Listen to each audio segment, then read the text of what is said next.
हुआ फिर समा।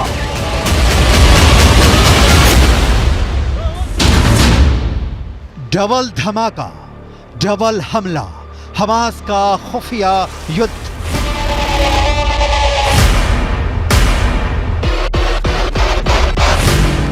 हमास के 45,000 लड़ाकों में से कितने सुरंग के अंदर और कितने जमीन के ऊपर से इजरायली सेना पर हमला कर रहे हैं, इसे लेकर ना तो अभी तक मोसाद कोई खुलासा कर पाया है और ना ही अमेरिका की खुफिया एजेंसी को कोई भनक लग पाई है। लेकिन मिडिल ईस्ट की मीडिया से जुड़े जानकारों के मुताबिक हमास इजरायली सेना पर वैसे भीषण हमले नहीं कर रहा है जैसे उसे करने चाहिए थे। कुछ खबरों में दावा किया गया है कि भले ही इजरायली सेना दावा करे कि वो गाजा सिटी के बीचों बीच पहुंच चुकी है, लेकिन हकीकत में इस दावे पर पश्चिमी मीडिया के वॉर एक्सपर्ट्स अब सवाल उठाने लगे हैं। इजरायल के 34 से ज्यादा सैनिक जमीनी हमले के दौरान मारे जा चुके हैं। हम आपको पश्चिमी मीडिया के दावों के हवाले से बताने जा रहे हैं कि इजरायल सेना पर डबल धमाके के साथ डबल हमले की तैयारी हमास ने हिजबुल्लाह से मिलकर कर ली है।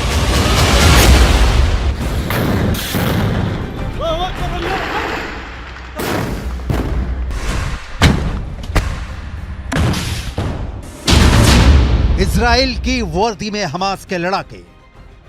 लगता है इस बार इजरायली सेना, इजरायली खुफिया एजेंसी मोसाद और बिना शेत हमास की ताकत और वॉर प्लान को समझने में बुरी तरह से फेल हुए हैं।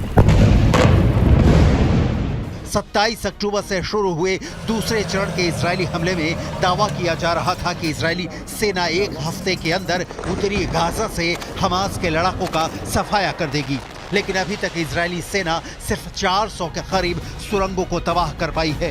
इधर हमास ने फिर दावा किया है कि उसके लड़ाके इजरायली सेना को उत्तरी गाजा में हरा देंगे। आखिर हमास इतने बड़े दावे कैसे कर रहा है? कुछ खबरों में यहाँ तक दावा किया गया है कि हमास के लड़ाके इजरायली सेना की वर्दी पहनकर हमले कर रहे हैं।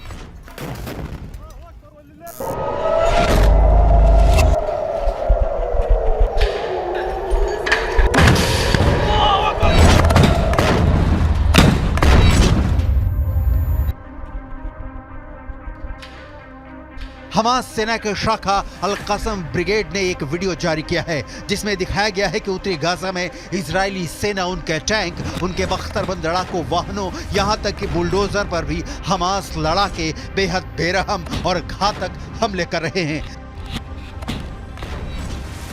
जरा आप हमास की तरफ से जारी किए गए इस 2 मिनट 44 सेकंड के वीडियो की एक एक तस्वीर को देखिए, जिसमें 50% तक तबाह हो चुके गाजा में हमास के लड़ाके चारों तरफ से हमले कर रहे हैं।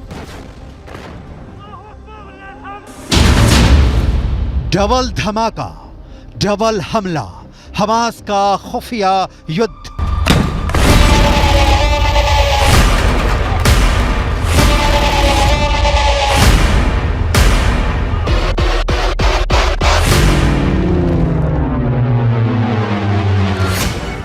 हमास की अल कसम ब्रिगेड के लड़ाके आरपीजी, थर्मोबैरिक ग्रेनेड, रॉकेट से इजरायली सेना पर बेहद पास से हमले कर रहे हैं। इजरायली टैंकों पर महज 100 से 150 मीटर दूरी से एंटी टैंक मिसाइलें और रॉकेट से हमले हो रहे हैं। हैरानी की बात तो यह है कि हमास की अल कसम ब्रिगेड अमेरिकी और रूसी हथियारों से इजरायली सेना पर हमला कर रही है। हमास के पास जो घातक राइफलें हैं उन्हें देखकर ही लग जाता है कि या तो अमेरिकी हैं या फिर रूसी। इस वीडियो में दिखाया गया है कि हमास के लड़ाके अचानक तबाह इमारतों से बाहर निकलकर आरपीजी फायर कर रहे हैं या फिर टैंकों पर सीधे रॉकेटों से हमले कर रहे हैं, जबकि जमीन पर इजरायली सेना का एक भी पैदल सैनिक नहीं दिख रहा है। इजरायली सेना पूरी तरह से या टैंक के अंदर है या फिर किसी बख्तरबंद वाहन के अंदर से हमास के लड़ाकों से जंग कर रही है। हमास के इस खुफिया युद्ध ने इजरायली सेना के पसीने छुटा दिए हैं। खुद इजरायल के रक्षा मंत्री तक मानने को मजबूर हैं कि उन्हें बेहद क्रूर और शातिर लड़ाकों से जंग करनी पड़ रही है। עזה היא בסיס הטרור הגדול ביותר שבנה האדם אי פעם. כל העיר הזו היא בסיס טרור אחד גדול. מתחת לקרקע קילומטרים של מנהרות. הן מתחברות אל בתי חולים, אל בתי ספר, הן מחוברות ביניהם. יש בתוכם חדרי קשר, מחסני תחמושת, מקומות לינה, והכל על מנת לשמש בסיס של טרור שממנו ניתן לפגוע. इजराइल के लिए विनाशक हिजबुल्लाह का हमला। लेकिन वहीं दूसरी तरफ हिजबुल्लाह के चीफ हसन नसरल्लाह ने दावा किया है कि इजरायली सेना के लिए गाजा युद्ध विनाशकारी साबित होने जा रहा है। हिजबुल्लाह के 60,000 से ज्यादा लड़ाके हमास के 40,000 लड़ाकों के साथ इजरायली सेना पर दूसरे राउंड का विनाशकारी हमला करने जा रहे हैं। पश्चिमी मीडिया ने भी माना है कि हिजबुल्लाह की रॉकेट और मिसाइल ताकत इजराइल के लिए विनाशकारी साबित होगी। हालांकि इजरायली सेना पूरे जोश के साथ दावा कर रही है कि उसने उत्तरी गाजा में 10 घंटे की भीषण जंग में पिछले 24 घंटे के अंदर हमास के बहुत बड़े गढ़ पर कब्जा कर लिया है। इजराइल की आईडीएफ ने दावा किया है कि महज 10 घंटे की लड़ाई के बाद हमास का प्रमुख गढ़ पर कब्जा कर लिया गया है। इजरायली सेना का कहना है कि 10 घंटे की भीषण जंग में हमास के दर्जनों लड़ाके मारे गए हैं। आईडीएफ की मुख्य पैदल सेना इकाइयों में से एक नाहल ब्रिगेड के सैनिकों ने उत्तरी गाजा के पश्चिम में जबालिया पर भीषण हमला किया है। जबालिया में आउटपोस्ट 17 पर आईडीएफ ने हमास लड़ाकों को मारकर कब्जा कर लिया है। आईडीएफ ने खुलासा किया है कि हमास के लड़ाके जमीन के ऊपर और भूमिगत मार्ग से हमले कर रहे हैं। आईएसए और आईडीएफ की खुफिया जानकारी के आधार पर एक आईडीएफ फाइटर जेट ने सेंट्रल कैंप ब्रिगेड में हमास के एंटी टैंक मिसाइल यूनिट के प्रमुख इब्राहिम अबू मगसीब को मार डाला है। आईडीएफ के मुताबिक अबू मगसीब के मारे जाने से पहले इजरायली सेना और आईडीएफ सैनिकों पर कई एंटी टैंक मिसाइल से हमले करने जा रहा था। इससे पहले हमास के एंटी टैंक मिसाइल के कमांडर मोहम्मद असर को आईडीएफ ने मार डाला था। Fighting. It's not an operation, it's a war. It's going to last time. It's going to take its time. Until Hamas no longer exists. Until our prisoners, the people that were kidnapped, will come back home. It's been rough, it's been hard, but we're doing a good job.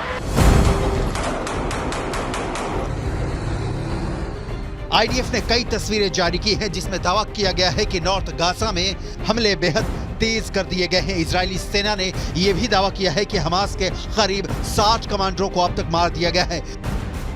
Reuters के मुताबिक Israeli सेना ने Gaza में Hamas के chief आया Sinwar को उसके bunker में अलग थलग कर दिया है।